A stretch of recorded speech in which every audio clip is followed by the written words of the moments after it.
শেষ নাগের কথা তো শুনলে, কিন্তু তোমরা কি জানো, নাগদের মধ্যে এমন একজন আছেন যিনি স্বয়ং কালকুট বিষের জ্বালাশয়ে অমর হয়ে আছেন? তিনি হলেন নাগরাজ বাসুকী, যার জীবন শুরু হয়েছিল অভিশাপ দিয়ে, কিন্তু শেষ হয়েছে মহাদেবের হৃদয়ের কাছে। বাসুকী ছিলেন কশ্যপ ও কদ্রুর দ্বিতীয় পুত্র। জন্মের পর থেকেই তিনি ছিলেন অত্যন্ত শান্ত ও বুদ্ধিমান। বাসুকী মহাদেব শিবের আরাধনা শুরু করলেন। শেষনাগ গিয়েছিলেন বিষ্ণুর কাছে, কিন্তু বাসুকী বেছে নিলেন ত্যাগী ও বৈরাগী শিবকে। তিনি হিমালয়ের কৈলাসে গিয়ে শিবের তপস্যা করলেন।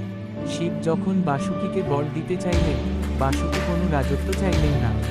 তিনি বললেন, প্রভু, আমাকে আপনার সেবায় নিযুক্ত করুন। মহাদেব তার ভক্তিতে মুগ্ধ হয়ে বাসুকীকে তার কণ্ঠের অলঙ্কার হিসেবে ধারণ করলেন।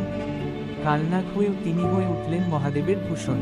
সমুদ্র মন্থনের সময় যখন মন্দার পর্বতকে ঘোরানোর জন্য দড়ির প্রয়োজন হলো, তখন স্বয়ং বাসুকী এগিয়ে এলেন। তিনি নিজের শরীরকে দড়ি হিসেবে ব্যবহার করতে দিলেন। একদিকে দেবতারা, অন্যদিকে অসুরেরা, বাসুকীকে দুদিক থেকে টেনে মন্থন শুরু হলো।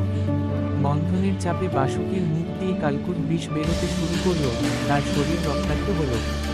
শিব হলেন পশুপতি, আর বাসুকী হলেন তার সবচেয়ে প্রিয় পশুর জীব। শিবের প্রতিটি মূর্তিতে বাসুকী বিরাজমান, একজন ভক্ত হিসেবে নয়, যেন শিবের একটি অংশ হিসেবে।